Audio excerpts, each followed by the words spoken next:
प्यारे नबी मोहम्मद सल्लल्लाहु अलैहि वसल्लम के बचपन के दिन थे। मक्का की तपती धूप और हवा में उड़ती धूल गलियों को भर रही थी। भूख से निढाल कदमों के साथ आप सल्लल्लाहु अलैहि वसल्लम चल रहे थे कि दूर अब्बू जहल का खजूरों का बाग नजर आया। अब्बू जहल एक यहूदी आदमी के साथ मिलकर खजूरों को एक बोरी में भर रहा था। नबी मोहम्मद सल्लल्लाहु अलैहि वसल्लम बहुत भूखे थे, इसलिए 2 खजूरों की उम्मीद लिए धीरे धीरे बाग की तरफ बढ़ने लगे। जब वहां पहुंचे तो अदब से सलाम किया, अस्सलामु अलैकुम चाचा जान, और नरमी से कहा, मुझे बहुत भूख लगी है, क्या आप मुझे 2 खजूरें दे सकते हैं? अब्बू जहल ने घृणा भरी नजरों से देखा और बोला, मैं तुझे खजूर दे सकता हूं, लेकिन एक शर्त है, वो जो यहूदी खड़ा है उसकी बोरी तू अपने सर पर रखकर मेरे घर तक पहुंचा दे, तब खजूर मिलेगी। बिना देर किए नबी सल्लल्लाहु अलैहि वसल्लम उस यहूदी के पास गए। यहूदी हैरानी से बोला, ए मोहम्मद, तुम यहां क्यों आए हो? नबी सल्लल्लाहु अलैहि वसल्लम ने फरमाया, मैं ये बोरी अपने सर पर रखकर ले जाना चाहता हूं। वो चौंक गया, इतनी छोटी उम्र में क्या तुम ये बोरी उठा सकोगे? नबी सल्लल्लाहु अलैहि वसल्लम ने मुस्कुराकर फरमाया, हां, यकीनन उठा सकूंगा। फिर धूल से सने बदन और थके हुए जिस्म के साथ बोरी सर पर रखी और चल पड़े। छोटे छोटे कदम, थका हुआ जिस्म, मगर चेहरे पर एक अजीब रूहानी सुकून था। अब्बू जहल और वो यहूदी शख्स पीछे पीछे चल रहे थे। कुछ देर बाद बोरी अब्बू जहल के घर के सामने रख दी गई। यहूदी ने वो बोरी अंदर रख दी। नबी सल्लल्लाहु अलैहि वसल्लम ने फरमाया, चाचा जान, अब मुझे खजूर दीजिए। अब्बू जहल ने एक खजूर आप सल्लल्लाहु अलैहि वसल्लम को दे दी। फिर आपने नरमी से फरमाया, क्या आप एक और खजूर नहीं देंगे? ये मासूम सी गुजारिश अब्बू जहल के अंदर की आग को जैसे और भड़का गई। गुस्से में भरकर उसने एक जोरदार थप्पड़ नबी सल्लल्लाहु अलैहि वसल्लम के चेहरे पर मार दिया, और उसी लम्हे जैसे सूरज डूब गया हो, आसमान फट पड़ा हो, हवा थम गई हो और पहाड़ भी रो पड़े हों। एक मासूम बच्चे पर ऐसा जुल्म। अब्बू जहल हंसते हुए अपने घर चला गया। मगर तभी खजूर की बोरी खोली गई और चौंकाने वाला मंजर सामने आया। सारी खजूरें छोटे छोटे पत्थरों में बदल चुकी थीं। ये देखकर वो यहूदी स्तब्ध रह गया।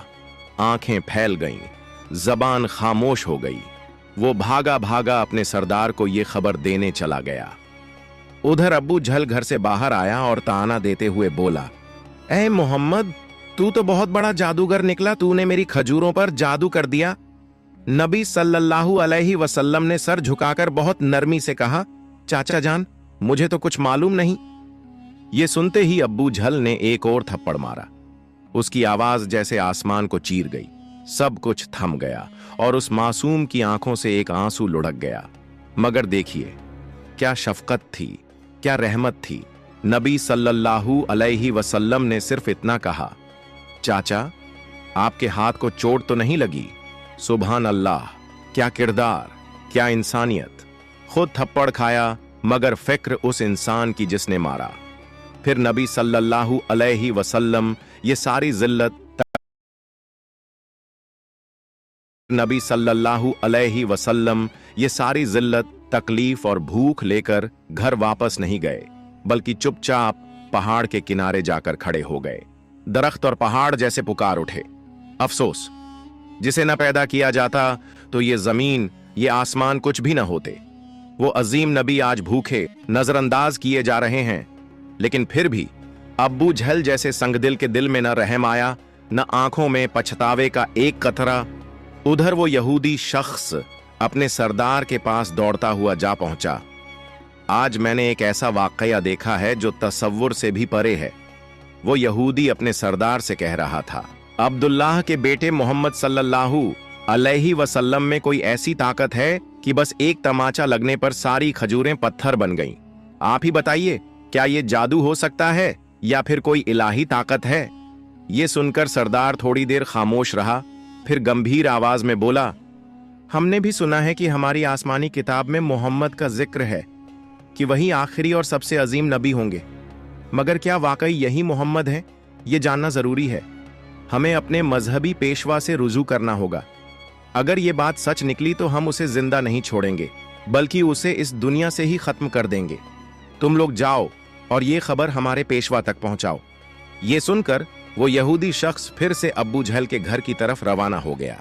जाते जाते जब वो खजूर के बाग के पास पहुंचा तो उसकी आंखें हैरानी से फैल गईं।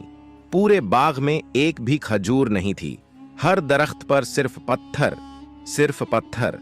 ये कैसे हो गया? वो एक पल भी वहां न रुका और तेजी से अब्बू जहल के घर की ओर दौड़ पड़ा। घर पहुंचते ही उसने कहा, भाई, आपके बाग की सारी खजूरें पत्थर बन चुकी हैं। अगर अब इसे न संभाला गया तो बहुत बड़ा नुकसान हो जाएगा। इसका एक ही हल है, मोहम्मद सल्लल्लाहु अलैहि वसल्लम से माफी मांगो। मगर अब्बू जहल माफी मांगने वालों में से नहीं था। वो जालिम था, चालाक था। उसने नरमी से कहा, ठीक है, चलो मोहम्मद के घर चलकर देखते हैं। फिर वो नबी मोहम्मद सल्लल्लाहु अलैहि वसल्लम के घर की तरफ चल पड़ा। उस वक्त नबी अपने चाचा अब्बू तालिब के साथ रहते थे। जब अब्बू जहल घर पहुंचा तो अब्बू तालिब अकेले थे। अब्बू जहल ने आवाज लगाई, ए अब्बू तालिब, कहां है तुम्हारा भतीजा मोहम्मद? वो बहुत बड़ा जादूगर है। उसने मेरी सारी खजूरें पत्थर बना दी हैं। फिर तंज में बोला, कहीं किसी पहाड़ के किनारे किसी शेर या रीछ ने उसे खा तो नहीं लिया? ये सुनकर चाचा अब्बू तालिब बेचैन हो उठे। उन्होंने एक पल की भी देर न की और नबी की तलाश में निकल पड़े। उधर नबी मोहम्मद सल्लल्लाहु अलैहि वसल्लम एक पहाड़ के किनारे बैठे रो रहे थे। अगर मेरे वालिद जिंदा होते तो शायद कोई मेरे साथ ऐसा सुलूक न करता। मैं बहुत तन्हा हूं, बहुत अकेला। उनकी ये तन्हाई देखकर जंगल के शेर, रीछ, हिरण सब वहां आ गए और जैसे उनके दर्द को महसूस करके सब रोने लगे। शेर की आंखें भी भीग गईं। वो कहने लगे, या रसूल अल्लाह, रहमतुल लिल आलमीन, ये तमाचा जैसे हमें लगा है। आप अब न रोइए, ये आंसू हम बर्दाश्त नहीं कर पा रहे। कुछ ही लम्हों में चाचा अब्बू तालिब वहां पहुंच गए। उन्होंने जब ये मंजर देखा तो कुछ कह न सके, बस स्तब्ध रह गए। नजारा इतना अजीब और दिल को छू लेने वाला था। फिर उन्होंने नबी को सीने से लगाया और पूछा, किसने तुम्हें तकलीफ दी मेरे लाल? जब तक मैं जिंदा हूं कोई तुम्हें छू भी नहीं सकता। उसके बाद चाचा अब्बू तालिब नबी को लेकर घर लौट आए। लेकिन उसी रात अब्बू तालिब खुद अब्बू जहल के घर पहुंचे। उन्होंने गुस्से से नहीं बल्कि सच्चाई से कहा, तुम उसे जादूगर कहते हो, जबकि उसने तुमसे कुछ मांगा भी नहीं, तुम्हारी खजूरें भी नहीं लीं, तुम्हारे खिलाफ कुछ कहा भी नहीं। उसकी आंखों से जो आंसू गिरे हैं वो एक दिन पहाड़ों को भी पिघला देंगे। ये कहकर अब्बू तालिब वहां से चले गए। अब्बू जहल खामोश रह गया, क्योंकि वो कुछ महसूस जरूर कर रहा था मगर तस्लीम नहीं करना चाहता था। असल में वो एक जालिम और घमंडी इंसान था। उसी रात मक्का के आसमान पर एक अजीब रोशनी फैल गई। सब लोग समझे कोई तारा टूटा है, मगर हकीकत ये थी कि फरिश्ते एक एक करके जमीन पर उतर रहे थे। एक फरिश्ता दूसरे से कह रहा था, इन आंखों से जो आंसू बहा है, एक दिन उसी से अजीम किताब नाजिल होगी। यही सबसे अजीम इंसान है और आखिरी नबी भी, जो पूरी दुनिया के लिए रहमत बनकर आया है। उधर जब यहूदियों को इस मौजिजा भरी घटना की खबर मिली तो उनके दिलों में आग लग गई। उन्होंने नबी मोहम्मद सल्लल्लाहु अलैहि वसल्लम को कत्ल करने की साजिशें शुरू कर दी, क्योंकि वो चाहते थे कि आखिरी नबी उनके कबीले में पैदा हो, मगर ऐसा नहीं हुआ। उनमें से एक यहूदी शख्स अपने मजहबी पेशवा के पास गया और सारी कहानी तफसील से बताई। पेशवा ने थोड़ी देर आंखें बंद की, फिर धीमे स्वर में बोला, मैं उसे पहचान गया हूं। यही वो नबी हैं जिनका जिक्र हमारी किताबों में है। उनकी दो निशानियां हैं, एक उनके कंधे पर महर ए नुबुव्वत और दूसरी उनकी निगाहों में बसी रहमत। किसी ने पूछा, तो क्या आप ईमान लाएंगे? वो खामोश हो गया। फिर बस इतना कहा, हम नहीं चाहते थे कि वो हमारे कबीले में आए, इसीलिए हम सच्चाई का इनकार करेंगे। उधर हर साल चाचा अब्बू तालिब तिजारत के लिए शाम जाया करते थे। उस दिन भी अब्बू तालिब शाम के सफर की तैयारी में लगे थे। तभी नबी मोहम्मद सल्लल्लाहु अलैहि वसल्लम आकर बोले, चाचा जान, क्या मैं भी आपके साथ शाम चल सकता हूं? अब्बू तालिब उन्हें मना नहीं कर सके। अगले ही दिन वो दोनों एक तिजारती काफिले के साथ रवाना हो गए। कुछ दिन सफर करने के बाद काफिला बुसरा नाम की जगह पहुंचा। वहीं पास में एक गिरजाघर था जहां एक ईसाई आलिम पेशवा रहता था। वो उस दौर का सबसे बड़ा और अजीम पादरी माना जाता था। जब काफिला वहां से गुजरा तो उस ईसाई आलिम ने एक नौजवान को देखा। वो हैरान रह गया। उस लड़के के सर पर एक बादल का टुकड़ा साया किए चल रहा था। जहां वो चलता, बादल भी साथ चलता। उसे यकीन हो गया कि इस काफिले में ही आखिरी जमाने का नबी मौजूद है। फौरन उसने अपनी किताबें निकाली, पढ़ा, देखा और पक्की तस्दीक कर ली। उसने जल्दी से अपने एक आदमी से कहा, जाओ इस काफिले के सारे लोगों को यहां बुलाओ, उन्हें दावत पर बुलाओ। वो आदमी गया और काफिले वालों से बोला, भाइयों, हमारे पेशवा ने आप सबको खाने पर बुलाया है, कृपया स्वीकार करें। सब लोग उस गिरजाघर में पहुंचे। पेशवा ने सब बच्चे के मां बाप अब इस दुनिया में नहीं हैं। अबू तालिब ने कहा, जी हां, आप सही समझे, अब इसकी देखभाल के मां बाप अब इस दुनिया में नहीं हैं। अबू तालिब ने कहा, जी हां, आप सही समझे, अब इसकी देखभाल मैं कर रहा हूं। पेशवा ने गंभीरता से कहा, याद रखो, तुम्हारा भतीजा अल्लाह का आखिरी नबी है। उसकी पीठ पर महर नबूवत है, उसकी आंखों में रहमत है। उसे कभी अकेला मत छोड़ना। अगर यहूदियों और नसाराओं को पता चल गया तो वो उसे जान से मारने की कोशिश करेंगे। अबू तालिब ने हैरानी से पूछा, आपको यह सब कैसे मालूम हुआ? पेशवा ने जवाब दिया, मैंने हमारी किताबों में इस वाकये की तफसील पढ़ी है। अब जाओ और मोहम्मद को मेरे पास ले आओ। अबू तालिब उन्हें लाने रवाना हुए। तभी पेशवा ने देखा कि एक दूसरा काफिला उस जगह से गुजर रहा है। वो फौरन वहां पहुंचा और पूछा, तुम लोग कौन हो, कहां जा रहे हो और क्यों? उन्होंने जवाब दिया, हम रोम के सिपाही हैं। हमारे बादशाह ने हमें भेजा है। कहा गया है कि आखिरी नबी दुनिया में आ चुके हैं और हमें उन्हें ढूंढकर खत्म करना है। क्या तुम इसके बारे में कुछ जानते हो? ईसाई पादरी मुस्कुराया और बोला, तुम लोग बेकार कोशिश कर रहे हो। अगर अल्लाह ने आखिरी नबी को भेजा है तो वही उनकी हिफाजत भी करेगा। इस दुनिया में किसी में इतनी ताकत नहीं कि वो उन्हें नुकसान पहुंचा सके, इसीलिए तुम लोग वापस रोम चले जाओ। ये सुनकर वो सिपाही चुपचाप लौट गए। दिन ऐसे ही बीत गया। रात को ईसाई पादरी ने अब्बू तालिब को गिरजाघर बुलाया और कहा, ऐ काफिले के सरदार, देखा मेरी बात सच निकली ना? यहूद और नसारा आखिरी नबी के पक्के दुश्मन हैं। अगर वो किसी तरह उन्हें मिल जाए तो यकीनन जान से मारने की कोशिश करेंगे।